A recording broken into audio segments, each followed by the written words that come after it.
Yes, can we start if there's any questions? Where's Amanda? All the way back there. All right, come on. Amanda! All the way back there. Come on, Amanda. Come on. They want to hear you. All right. Hi.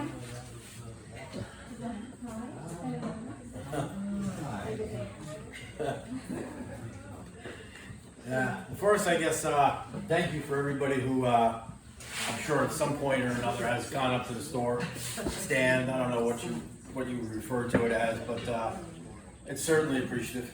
Obviously, without folks supporting it up there, we wouldn't be able to do it. I mean, there's no possible way. Obviously, we've been through this before. We don't have a truck to pick up our milk. At one point, we were probably the highest paid dairy farmers in the United States. We were certified organic. We were certified 100% grass-fed. Just to give you an idea, most farms are getting anywhere between like $17 and $18 per 100 pounds. That's the way you sell your milk. We were up close to 40. So yeah, I mean things were good. This is just a little background, and then Maple Hill Creamery cut about 60 farms up in Washington County, and we always knew that we were the furthest farm south. We had some money saved, and we were actually going to put a creamery at the farm so we could bottle our own milk at the farm. Maple Hill came to us and said, if you made that cut, you're safe, but we want our small guys to get bigger. So we were only milking, I think, 30 cows about at that time. We made arrangements because we were certified organic. Our animals had to eat certified organic feed. They had to graze certified organic land, and that goes for all of our animals. So we made all the arrangements for Amanda's dad in Middleburg. His land was certified. So we were going to bring all of our young stock and everything up to his place. We were just going to milk cows at our farm here, and we dropped 130,000 on a 20 cow addition, so we could milk 64 cows all the time. When you add more cows, we updated equipment, bought one piece of new equipment, and then just got better used stuff. But we had 0 loans on equipment. We went up to, I think it was about $2,800 a month, which was all based on what we had made the previous year with Maple Hill. And then they dropped us. Then they sent us a letter and said, because you're not near any of our other farms, we're going to drop you. Because they went from Cobuskill to us, which is about 30 miles. And then from us up to Stanford. So we were we were in the bottom of the V, and they just wanted to go straight across. So there's literally no other trucks to pick our milk up. Like there's only 4 dairies left in all of Greene County. Is it less than that? No, it's 4 now, I think. Yeah. And let alone there was no organic truck coming our way. There was no grass-fed truck coming our way. There's no conventional truck. Yeah, and the conventional truck wouldn't come up. So, I mean, the first thing we did was we dropped our organic certification. We didn't change the way we did anything, but it's a tremendous amount of money every year to get certified, and then let alone all the paperwork. So again, we didn't change the way we did anything, but we're not. Yeah, well, we ended up finding somebody to bottle milk for us, but that creamery isn't certified organic. So even if we were certified, we couldn't put the organic label on our milk because it's going to a creamery that isn't organic or certified organic. Even though they don't mix our milk with anybody else's, ours is totally separate. We couldn't keep a label, so it wasn't worth it. And obviously, trying to figure out now how to kind of catch up on all the equipment loans we took out and everything else without being able to sell them. So that's kind of where we started from. The day after we got the letter, we had an Amish friend who we spoke to, and he goes, "Why don't you go up and see Tom Vaughn up in West Meadow Creamery?" So we walked in there, and he had kind of just gotten started, and he said he would do anything to help us. So we kind of, it took us about 5 months, 6 months to get everything kind of in line, just dumping milk. About. Yeah, because we had to go through, find, bottles and labels and everything else. So then he started taking our milk, and we were like, well, let's build a farm store. And we were like, well, what happens if we already put a ton of money into everything else, and it didn't, and obviously we got dropped. We were literally just trying to tread water to survive. So we're like, well, what happens if we build a farm store and then nobody comes? So obviously that's where the refrigerators started. We started with one refrigerator with literally just our milk in it. And then it slowly went to 2 refrigerators, then went to 3 refrigerators. And what generators? Since it was open 24 hours a day all the time, we had to keep it running. So we went through, I think, 5 generators, and it cost us, I think we figured $25, $26 just a day in gas. Which, I'm not that good in math, but that kind of adds up when you do that times 30 for a month. It did help a little bit during the winter. Obviously, we didn't have to run the generators as much, but so our Amish buddy was going to come to the farm, and him and his brother were going to build a farm store for us. There were some things going on in their community, and they all ended up, 20 of the families, including him, ended up moving to Kentucky to start a new community. But before he left, he said he had built a shed for his goats. Didn't have a floor in it, it was just pretty much bare. He said, if you guys want that shed, he goes, I'm not going to include it with the sale of the house and the land. He goes, you just get somebody to move it. So it cost us $800 to move it from Glen, Fultonville, to the farm, where obviously I'm sure a lot of people saw it sitting there for quite a long time. And then slowly but surely we finally got work done. There's still a ton of work to be done in it, but at least we have electricity now. And then we started carrying different, West Meadow, who bottles our milk, they do cheese, and they do buy milk from us for their cheese. So we started carrying all their line of cheese, and then people just started kind of getting on board.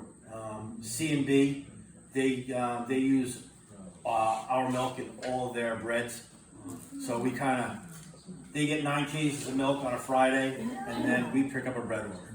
I mean, no, we don't, no money exchange, just kind of the barter system.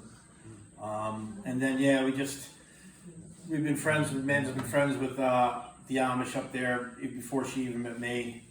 And we've kind of, now we might as well be half Amish, to be honest with you. I think we have 4 or 5 families baking for us now. So we do a lot of business with the Amish, and it just works out that the Amish will buy the creamery, so when we drop off milk, we pretty much stop and give everybody our orders, or they give us a call. They're old orders, so they don't have phones, but they can go to a neighbor's house and use a phone. So they'll give us their order, and then Thursdays when we pick up milk, we go to the creamery, and then we make the rounds. And we go to all the Amish families and pick up all of our stuff. That's kind of the way that works. And eggs, we do get eggs from the Amish also, but we also get eggs from a lot of little homesteaders in this area. Wyndham, Mike over on Gulf Schoolhouse Road. So we're trying to keep it as Greene County as we can, but I mean, there's only so much you can, procure from the area. So that's kind of where we are now. I mean, the amount of people that have come to the store is kind of mind-boggling. Actually, it's unbelievable. I mean, literally, I don't know what happened, but literally about the second week of February of this year is when it just took off. I mean, we were working on this for 3 years, but it just, all of a sudden we started doing it. We never did like more than $1,000 in sales a day. And then back in that February, we were like, oh, we did $100,000 today. And then it just kind of ballooned from there. You know? Yeah, we also added a lot of stuff, you know. Again, back to the Amish, they have a bulk food store, so we're able to order things from a place called Walnut Creek, which is in Holmes County, isn't it? Holmes County in Ohio, which is one of the largest Amish communities in the United States. And they literally make all the jams and everything in like a building, maybe a little bigger than this. So we ordered all that stuff in, and you know, we got so much more stuff to carry, but we just don't have room. And for people that come in, you'll realize what was in one place this week may not be in that same place next week, just because we're constantly moving things around. You know, the ground, like we're just, you know, the beef and everything is gone. We're having trouble keeping it stocked, actually, because we don't want to go out and just buy ground beef. I mean, it's all from either Amanda's father or from our place. So yeah, I mean, it's certainly a good problem to have. We always ask people to be patient. You know, we'll have more things coming, but that's about where we are. I mean, we're still here because of you guys.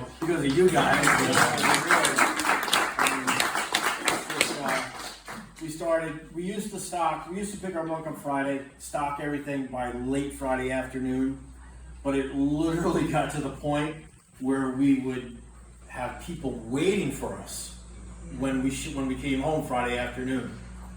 So what we did is we moved everything back. Normally now we pick everything up on Thursdays, stock either late Thursday afternoon or first thing Friday morning, just to have it, you know, this way we can have everything there on Fridays. And a lot of people started coming on Fridays because they realize some of the stuff they want, if they wait till Saturday afternoon or Sunday, it may not be there.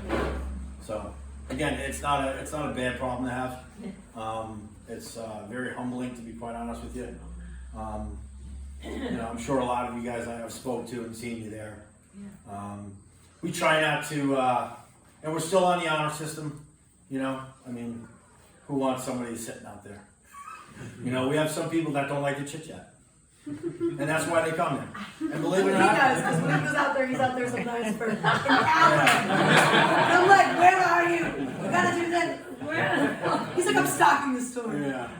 Yeah, for an hour. And again, and the store is open 24 hours a day, and there is people there at 2 o'clock in the morning. There just is.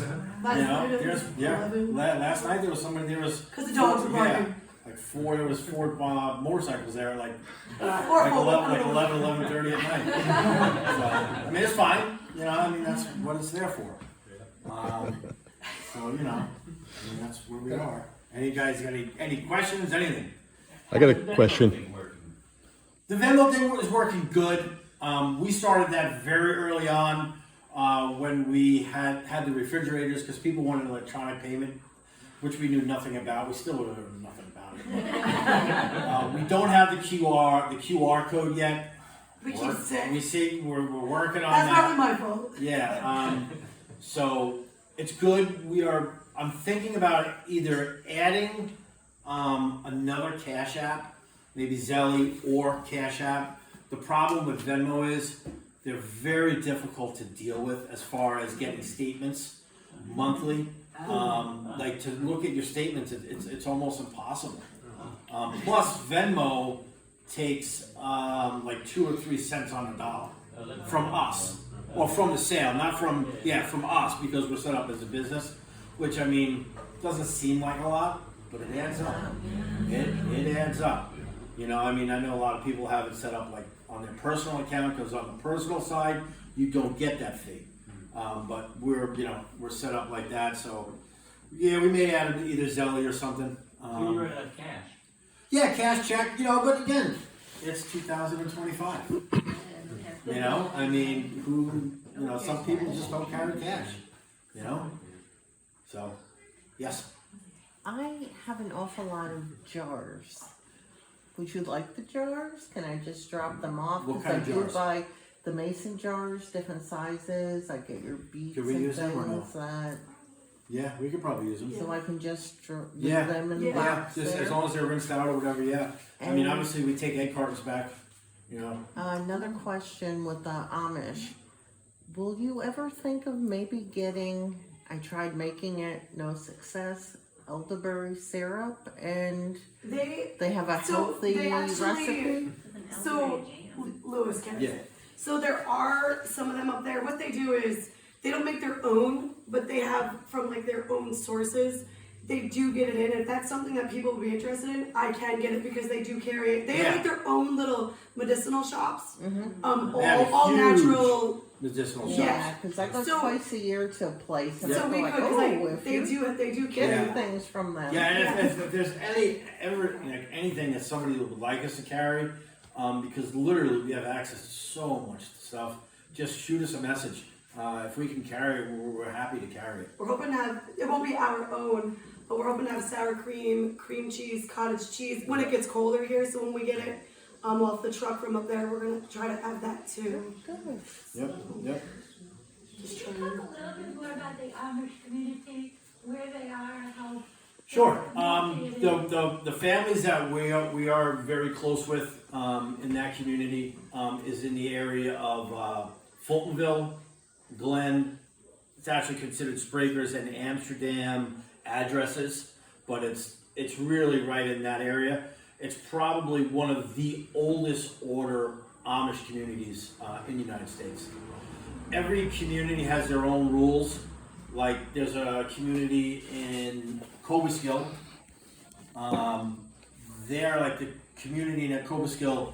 They can actually cut things with a chainsaw, even if they're building. The They guys can in build. Glens can't. The guy in Glen, people in Glen can't. Yeah, our buddy got caught when he was young with a chainsaw. Got in trouble. Yeah. His brother actually told him. Yeah. Also with the Amish in Glen, they're only allowed to work as far as their horse and buggy will take them. So if they have to work like 20 miles away, what they'll actually do is they'll take the horse and buggy there, leave it so the horse can rest, and then they'll just kind of switch out every other day with them. But that's, they're not allowed to. A lot of Amish communities, they can actually get English people to drive them to jobs. But not this community. This is they milk. There's a few dairy farms left there, but everything is hand milking. There's no machines. No, thank you. So yeah, they're really, and like I said, we're very close with a lot of them. The one Abe who we were probably the closest with, like I said, they went down to start a new community in Kentucky. About 20 families left, and there's still families leaving to go down there, but they're replaced by younger generations coming up wanting to stay in the area. How big of a herd can they hand milk? Depends on how many kids they have. So it's Most- like most- all day long? No.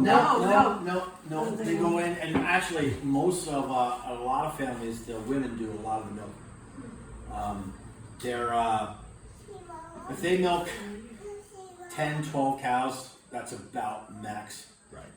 Most of the families that we're very close with have anywhere between 6 and 12 kids.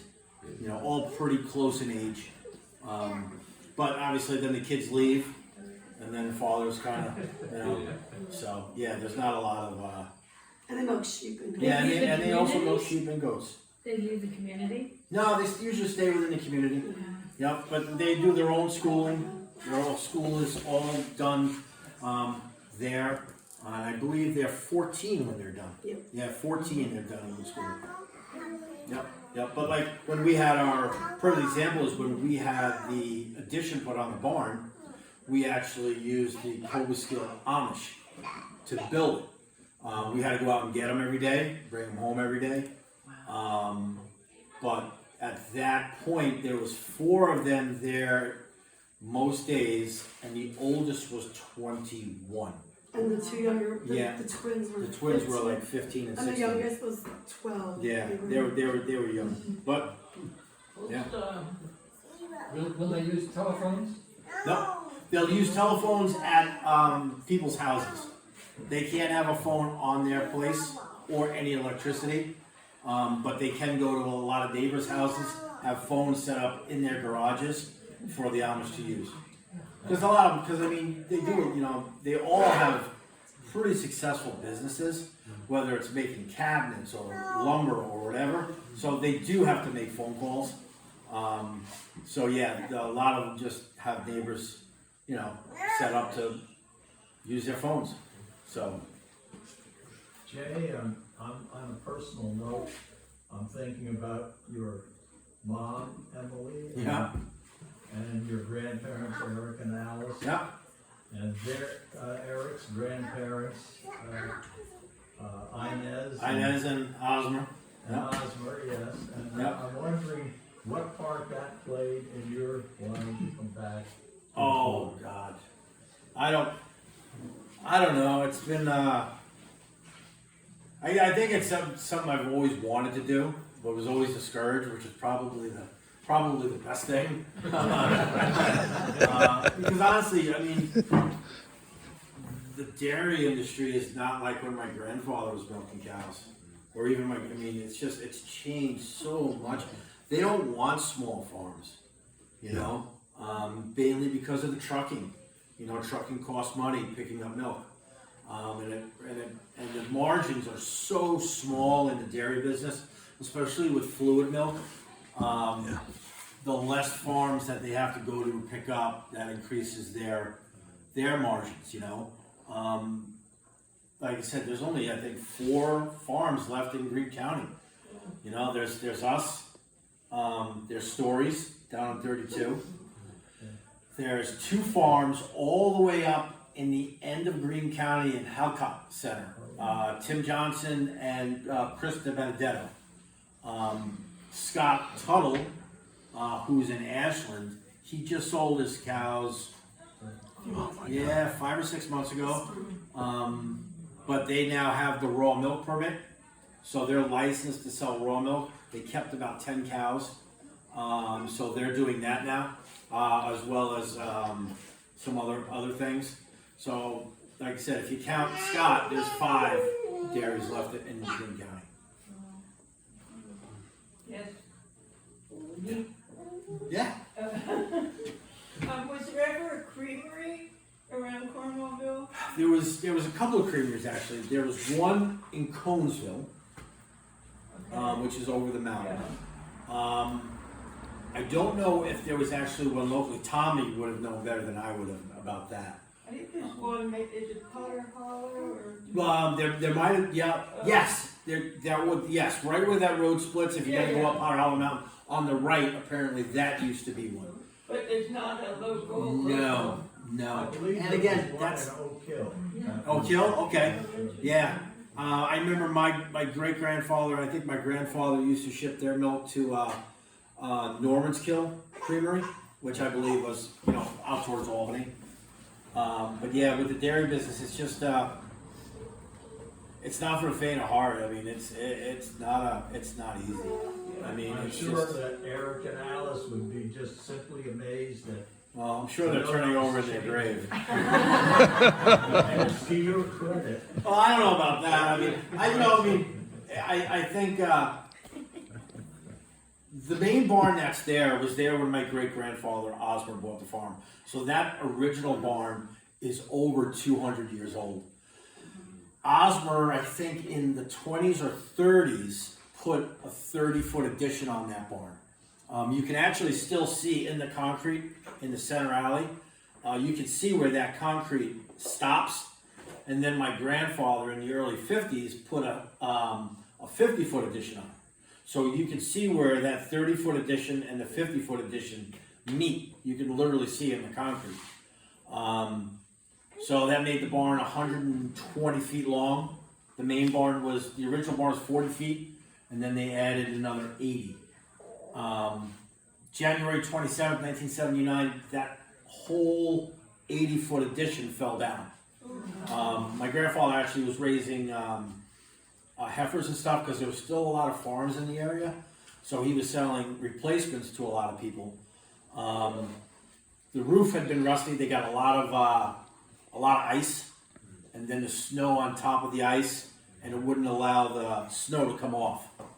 And the way they built the barn on the upstairs, everything was free-spanned. So the rafters were about 22 feet runs, but nothing really supporting it. What they did is they ran cables from what we call the top plates across to kind of hold everything in. And those cables gave away. So the upstairs Haymow walls actually went out, and then the roof came in. But didn't lose any animals. But yeah, so you know, when I started the project to rebuild that whole addition, I mean, pretty much it was just the concrete there. So the front of that barn is the old part? Yep. All hand hewn beams, all well over 200 years old. And what about that hay barn? There's another barn, smaller barn, is that? Oh, the horse barn. What we call the horse barn behind where the trailer is there. Yeah, that used to be where my grandfather literally kept his horses.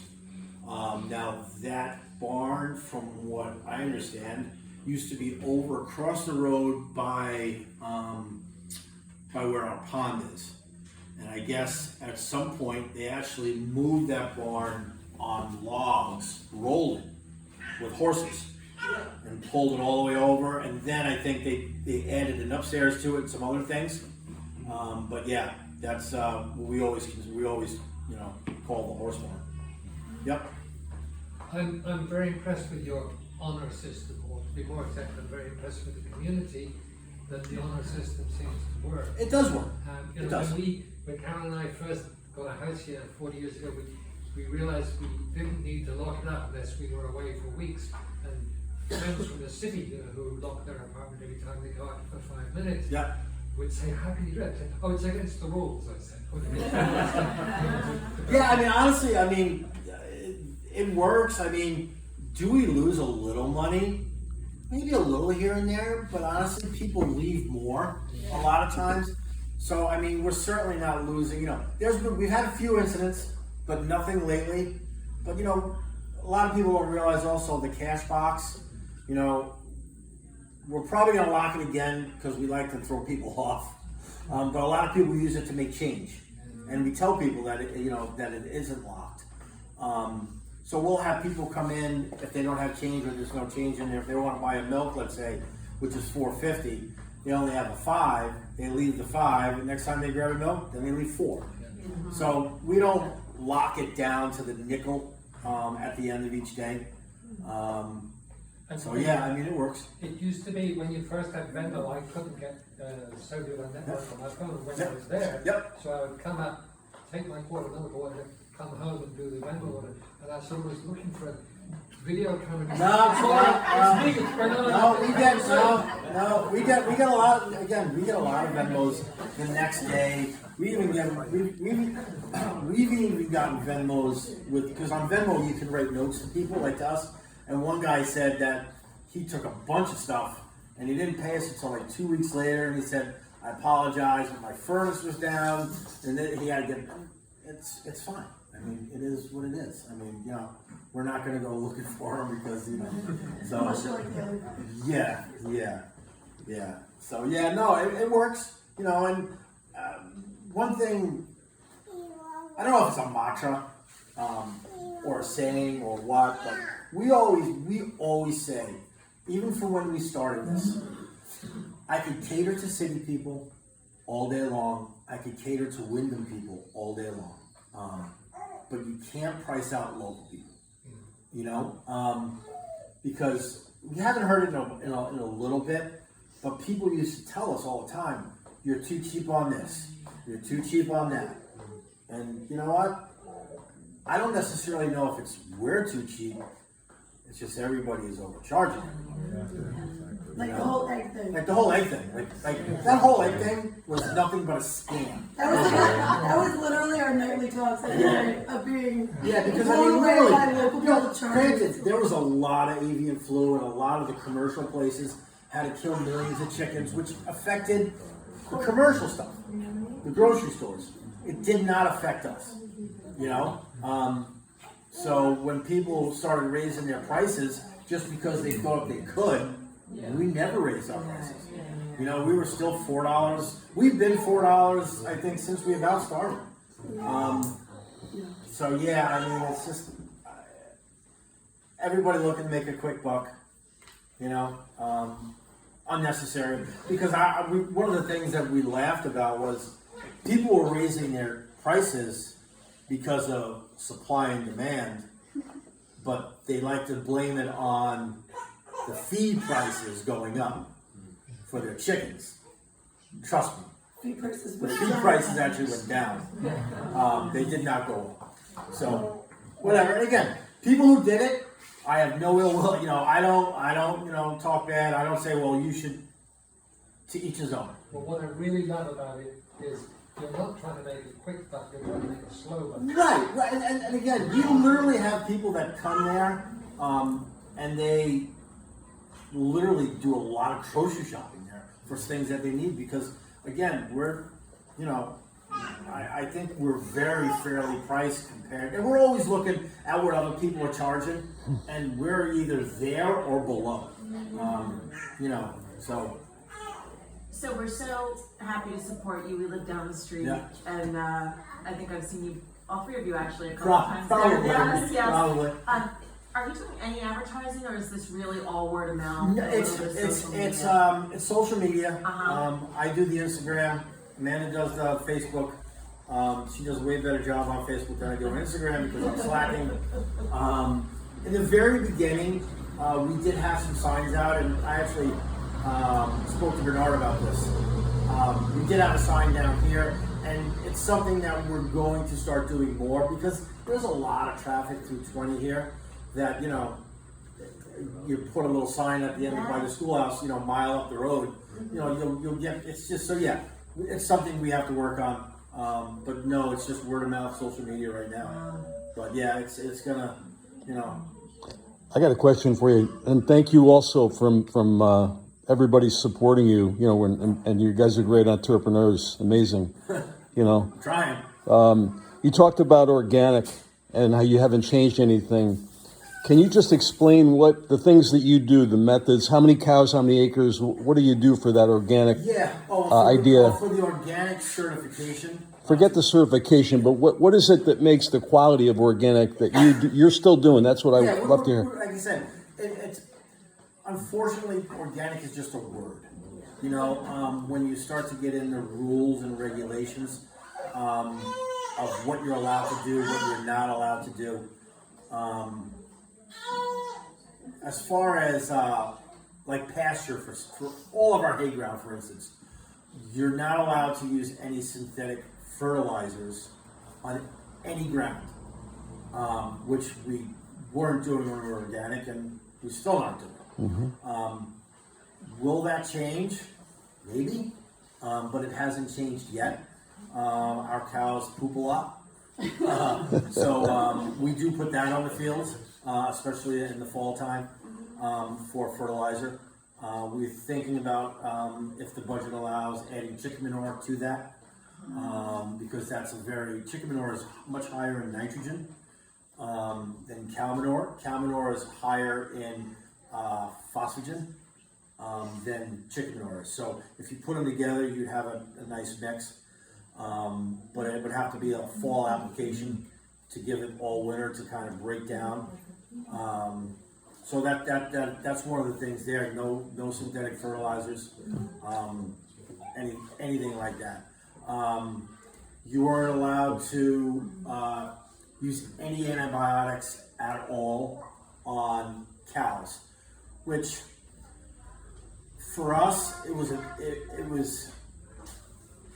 double-edged sword, because when a cow would get mastitis when we were certified organic, literally, instead of treating that quarter, Almost like if you get sick, you go to the doctor and you get an antibiotic. We had to literally kill the quarter. So we had cows that instead of having 4 teats, had 3. Just because of mastitis. Just like because when of women get mastitis. mastitis, you have to Yeah. take an antibiotic. Yeah, and But we weren't allowed to use it. We weren't allowed to use it. We do use it now on the occasion. We don't have a mastitis problem, really, because our cows aren't pushed. They're not fed a really high, crazy protein diet. We don't milk them twice a day. We're still at once a day milking. So because we don't push our cows, we don't have problems. The problem sometimes we do run into is in the spring when with the mud and the flies during the summer. We do occasionally get it, but you know we treat that quarter. It's a 5-day withhold before you're allowed to use that milk again. We wait 15 days just to make sure there's no. But again, it's there's no sense if you have a way to treat a cow to make her feel better. Why should she be uncomfortable if you can fix that? But again, a lot of guys do misuse it. They have cows that are chronic and they're constantly treating them. So it's actually, you used to be able to buy a lot of this stuff in farm stores and Agway and Tractor Supply. They have gotten rid of all that stuff. Now you've got to go through your vet to get it, which I don't necessarily, it's a little bit of a pain. The vet doesn't question you why you need it. Yeah, because they understand. Now it's just put more work on them. Yeah, yeah. So but like I said, we don't have a lot of health issues with our cows, thank goodness. Probably because we don't push them. The average cow in the dairy industry, especially on bigger cows, and I'm not knocking bigger farms, but it's just a statistical fact that a lot of these guys, they breed them so they'll calve in at exactly 2, which we usually don't do. We actually usually wait a little longer, and they usually only last until they're like 5 years old. We have cows in our place that are 11, 12, 13 years old. So it's about longevity. If you can get an extra 7, 8, 9 years out of a cow, just by treating her right, that's kind of what it's about. It's about Especially treating right the now, animal right. prices right now, cow prices are through the roof right now. Like if you want to go out and buy cows, oh my god, it's just crazy. And then it's funny because the cow price is through the roof, but the milk price isn't. Yeah. So it's kind of usually they drive together.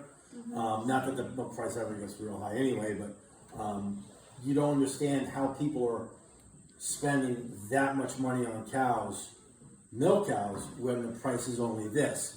And really the only answer is the bigger farms, they owe so much money. The bank just keeps giving them money because they don't want them to fail. How many cows do you have? Altogether? Yeah. Altogether, we're probably around 70, 65, 70 right now, which is enough. It's a lot of animals. We're milking, we just dried off a bunch, probably about 40 right now, 38, 37. 40 is about where we want to be at. 31. 30. She dried off a lot of cows. So yeah, we're up at 31. We were up around 40, but 40 is a good number for us. If I'm pronouncing it correct, to the tallow that you sell, you the have tallow? different types. What are they used for, the different types? I've only purchased the plain. For cooking or for your Well, skin? that's what I'm wondering. Yeah. I've So- got the plain I use for my skin. Yeah, I hope yeah, that's what it was yeah. for. Yeah, so that's, so basically with tallow, beef tallow has been used forever. It's great for your skin, it's great for cooking. When we sell it, usually the solid, we just label it as for cooking. And actually you can use that on your skin too. It's the same thing. We whip it up, that's what people are doing, that's what we've done. So whipping it up, it just kind of fluffs it more, more appealing, for your skin.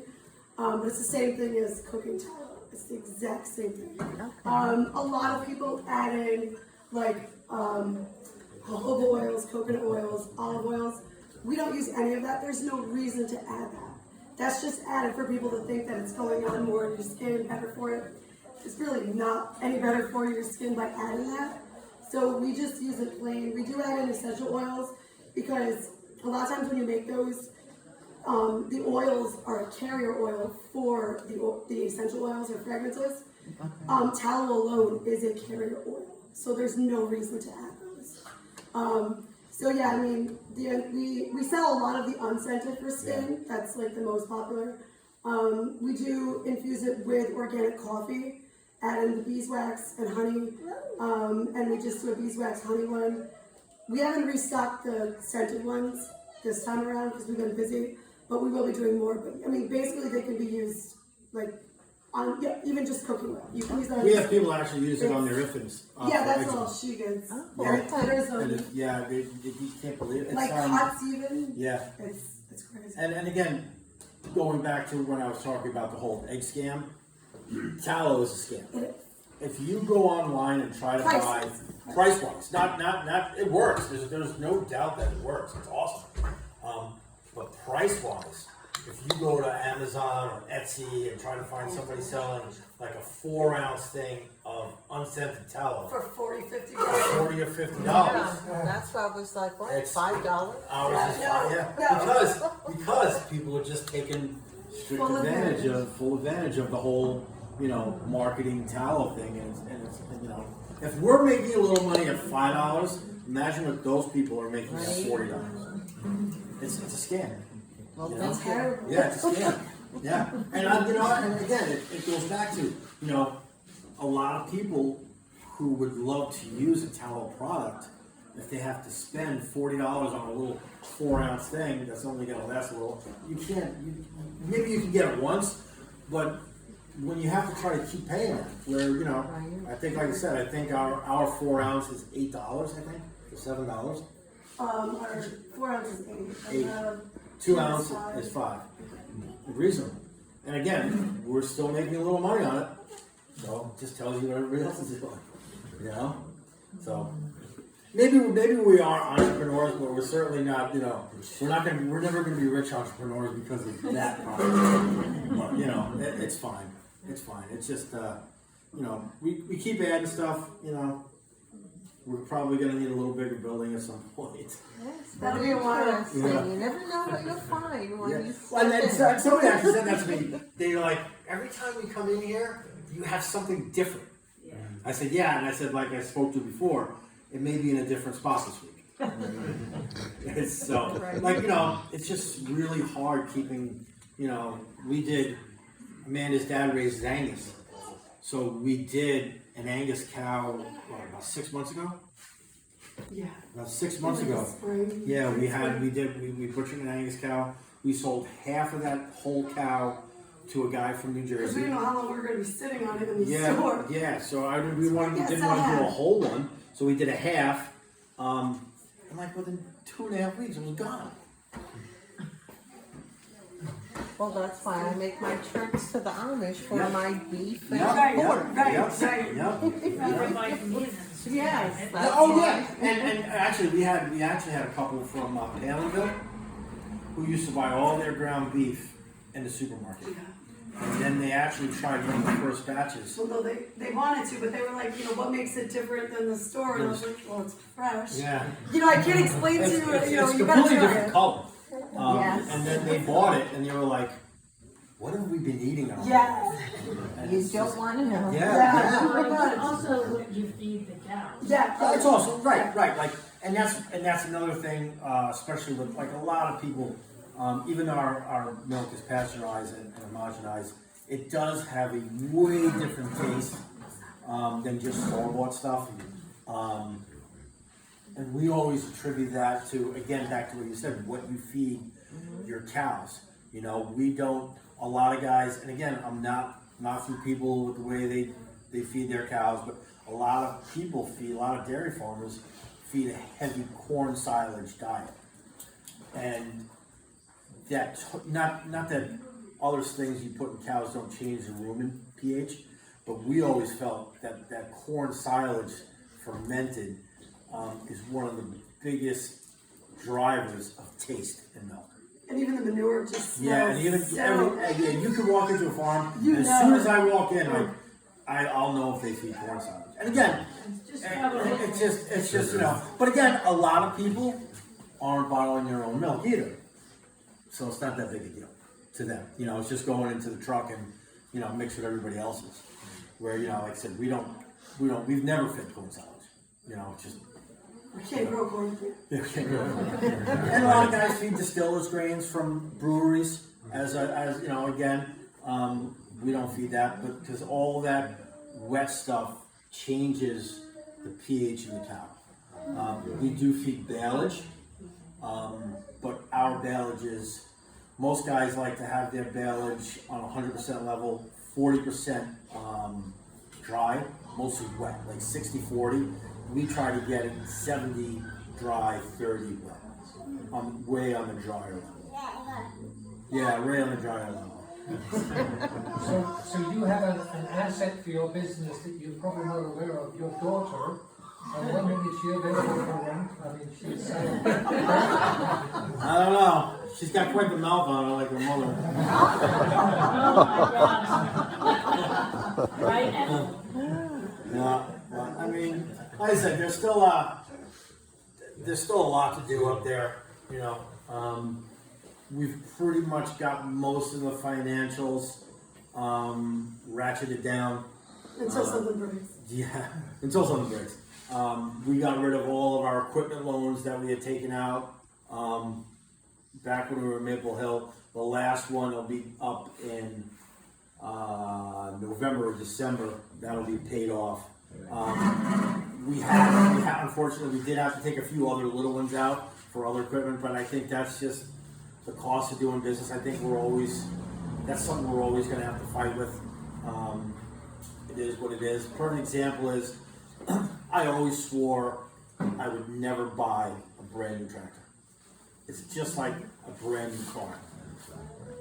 It's all electrical.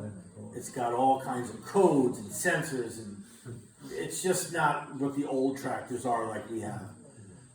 But the issue we ran into this year was it's very difficult to find help, especially help that can run equipment. And then not only that, but then you got to pay. You know, so you're looking at, if you're going to find anybody with any kind of decent experience who knows what they're doing, on a good week, you're shelling out $500-600 a week for somebody to help with hay, and then you got to worry about them showing up. Fortunately, Amanda can do all that, but the 2-year-old kind of gets in the way a little bit. So we literally had to go out and buy a brand new 75 horsepower tractor with a cab, with air conditioning, with a baby seat in it. Well, it's a buddy seat. It's a buddy seat, but it's a baby seat. So literally, I mean, that's what we had to do because, you know, again, I'm not good at math, but if I had to pay somebody $600 a week, 6, 18, 20, you know, my tractor payment is not that a month.